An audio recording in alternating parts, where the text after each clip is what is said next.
सोचिए आपके क्लाइंट को सजा मिली है और आपने उसके बिहाफ पर क्रिमिनल अपील फाइल कर दी है और उसके बाद 5 साल, 10 साल, शायद 15 साल तक आपका क्लाइंट इंतजार करता है। वो जेल में है, केस कोर्ट में पेंडिंग है अपील की स्टेज पर और कोई नहीं जानता कि सुनवाई कब होगी, अपील का डिसीजन कब आएगा। ऐसा सिर्फ आपके क्लाइंट के साथ नहीं हो रहा है, ऐसा 7,24,000 लोग भारत के अंदर ऐसे हैं जो इस तरीके का डिले झेल रहे हैं। यह कोई कहानी नहीं है, यह सच्चाई है। और सुप्रीम कोर्ट ने फाइनली कहा है अब बस, इनजस्टिस और डिले दोनों बर्दाश्त नहीं किए जाएंगे। केस का नाम है in re policy strategy for grant of bail 2025 supreme court. और जजमेंट में कोर्ट ने दिए हैं पावरफुल सॉल्यूशन, जैसे use of AI, digitisation, bail rules registrar, VC hearings और सब कुछ। आज हम समझेंगे इस जजमेंट का फुल ब्रेकडाउन, फुल एनालिसिस, आसानी से, लीगली और जुडिशरी और एपीओ एग्जाम के पर्सपेक्टिव से, सिर्फ Doon law mentor YouTube channel पर। यह केस सुप्रीम कोर्ट ने खुद सुओ मोटो कॉग्निजेंस इसका लिया था, मतलब किसी ने पीआईएल नहीं डाली, कोर्ट ने खुद इसका संज्ञान लिया था, क्योंकि प्रॉब्लम थी क्रिमिनल अपील्स में बहुत डिले हो रहा था उनके डिसीजन में। 22 मार्च 2025 को जो डेटा सामने आया उसके हिसाब से total pending criminal appeal Bharat के अंदर हैं 7,24,192। सबसे ज्यादा इलाहाबाद हाई कोर्ट में 2,77,000 cases, Madhya Pradesh high court में 1,15,000 केसेस, छत्तीसगढ़ जैसे स्मॉल स्टेट के अंदर भी 18,000 प्लस क्रिमिनल अपील पेंडिंग है। सुप्रीम कोर्ट की bench justice Abhay S Oka और जस्टिस उज्जवल भुयन ने बोला यह delay article 21 that is right to life and liberty का वायलेशन है। सिस्टम को रिफॉर्म करना जरूरी है। सुप्रीम कोर्ट ने हाई कोर्ट को इस केस के अंदर कुछ प्रैक्टिकल सॉल्यूशन भी सजेस्ट किए। सुनो ध्यान से। पहले एआई ट्रांसलेशन टूल्स, सुवास को यूज करो। सुवास एक एआई सॉफ्टवेयर है जो फास्ट ट्रांसलेशन करता है। ट्रायल कोर्ट जजमेंट्स को लोकल लैंग्वेज से इंग्लिश में इजीली ट्रांसलेट करने के लिए यह काफी मदद करेगा। दूसरा, digitisation of trial court records. Session court से शुरुआत करनी है, सभी क्रिमिनल रिकॉर्ड को डिजिटल बनाया जाए ताकि कोई भी डिले ना हो। तीसरा, प्रोसीजरल अमेंडमेंट अमेंडमेंट। जैसे ही अपील में नोटिस इशू हो, ट्रायल कोर्ट को soft copy record automatic requisition हो जाए, मैनुअल फाइल मंगवाना बंद करिएगा। चौथा, रजिस्ट्रार कोर्ट और केस मैनेजमेंट के लिए अपॉइंट करने पड़ेंगे। उनका काम होगा फाइल की रेडी करना, कंप्लायंस चेकिंग करना और एडवोकेट को टाइमली नोटिस सर्व करना। पांचवा, video conferencing between high court benches. जहां पेंडेंसी कम है वहां के जजेस दूसरी बेंच की हेल्प कर सकते हैं through video conferencing appeal pendency को डिसाइड करने में। छठा, रोस्टर रैशनलाइजेशन करना होगा। डेडिकेटेड क्रिमिनल अपील बेंचेस बनाए जाएं ताकि किसी और टाइप के केस उनके सामने ना आए। सातवां, नेशनल कोर्ट मैनेजमेंट सिस्टम एनसीएमएस का मॉडल एक्शन प्लान इंप्लीमेंट करो और साथ में physical verification of pending cases भी किया जाए। वेबसाइट और नेशनल जुडिशियल डेटा ग्रिड एनजेडीजी का डेटा भी सही रखा जाए। अब बात करते हैं इस केस के सबसे क्रूशियल पार्ट की।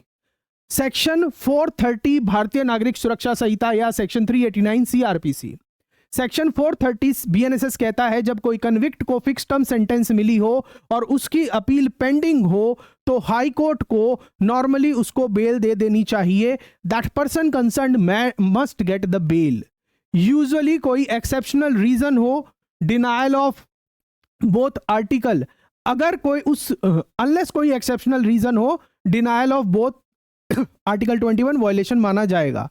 सुप्रीम कोर्ट ने कुछ इंपॉर्टेंट केसेस का भी जिक्र किया इस केस के अंदर, जैसे Bhagwan Ramshinde versus state of Gujarat 1999, national crime record bureau versus Lakhwinder Singh 2025, Atul versus state of MP 2024। Supreme court ने कहा कुछ हाई कोर्ट अभी भी फिक्स सेंटेंस वालों को बेल नहीं देते हैं, ये डिले अनकॉन्स्टिट्यूशनल है, ये क्लियरली अनकॉन्स्टिट्यूशनल है। सुप्रीम कोर्ट ने यहां पर यह भी क्लैरिफाई किया कि कोई अपील को पहले, सुप्रीम कोर्ट ने इस केस के अंदर यह भी क्लैरिफाई किया कि किस टाइप की अपील को पहले सुना जाना चाहिए, उसके बारे में भी सुप्रीम कोर्ट ने यहां पर क्लियरली बताया है। सबसे पहले एक्यूज्ड जो जेल में हैं उनकी अपील प्रायोरिटी पे होनी चाहिए। ऐसे एक्यूज्ड जो अभी जेल में हैं उनकी अपील को प्रायोरिटी पे सुना जाना चाहिए। उसके बाद जो एक्यूज्ड बेल पे हैं लेकिन उनके केस सीरियस हैं या उनकी एज ज्यादा है, फिर उनको प्रायोरिटी देनी चाहिए। और तीसरा, लाइफ सेंटेंस मिल चुकी हो लेकिन वो बेल पर हो, उनकी अपील्स को भी फास्ट तरीके से ट्रैक किया जाए। एडजर्नमेंट को रिड्यूस करना होगा और अगर एक्यूज्ड को वकील कोर्ट में अपीयर नहीं हो रहा है, एक्यूज्ड का वकील जो है कोर्ट में आता ही नहीं है, तो उसके लिए लीगल एड काउंसिल भी अपॉइंट करना पड़ेगा। और यहां पर सुप्रीम कोर्ट ने बानी Singh versus state of UP के केस का जिक्र किया। चलिए अब समझते हैं कि यह जजमेंट इतना इंपॉर्टेंट क्यों है। इंपॉर्टेंट इसलिए है क्योंकि पहली बार सुप्रीम कोर्ट ने बेल प्रोसेस के साथ साथ सिस्टम को डिजिटली ट्रांसफॉर्म करने की डायरेक्शन दी है। आर्टिकल 21 को सेंट्रल पॉइंट बनाकर प्रोसीजरल रिफॉर्म सजेस्ट किए गए हैं सुप्रीम कोर्ट के द्वारा। AI tools, digitisation, dedicated registrars सभी मिलकर कोर्ट को ज्यादा एफिशिएंट बना सकते हैं। कोर्ट ने हाई कोर्ट को एम्पावर भी किया है और अकाउंटेबल भी बनाया है इस डायरेक्शन के साथ। यह सिर्फ एक रिफॉर्म नहीं है, एक रिफॉर्म का टेम्पलेट है जो हर कॉन्स्टिट्यूशनल कोर्ट को फॉलो करना चाहिए।